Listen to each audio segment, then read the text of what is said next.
oggi per la seconda volta arriverà il presidente Zaia, ci può dire qualcosa? Sì, il presidente Zaia lo accolgo con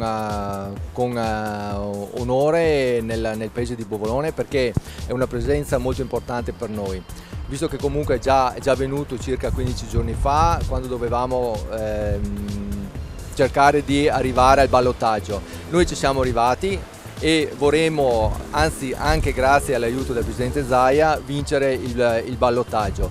È stata una campagna molto impegnativa, soprattutto perché abbiamo dovuto affrontare delle controparti che si sono impegnate per portare a casa anche loro il loro risultato.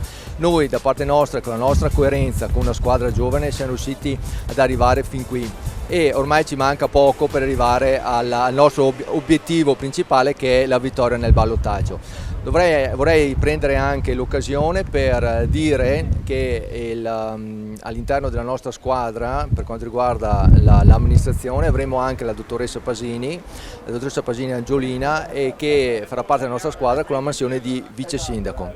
È la prima volta che a Bovolone avremo un vice sindaco donna, e questo da parte mia è anche un segnale che voglio lanciare a tutto il mondo femminile, perché è giusto che possano partecipare all'amministrazione del nostro paese.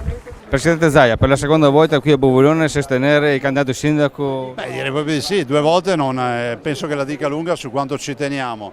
Miozzi ha un bel programma, ha una bella squadra e direi che l'appello a tutti è quello di andare a votare. Chi anche non è andato al primo turno ci vada al secondo turno, perché al primo turno voti il partito, al secondo turno voti il candidato, quindi Miozzi sindaco. Ma anche alla luce del fatto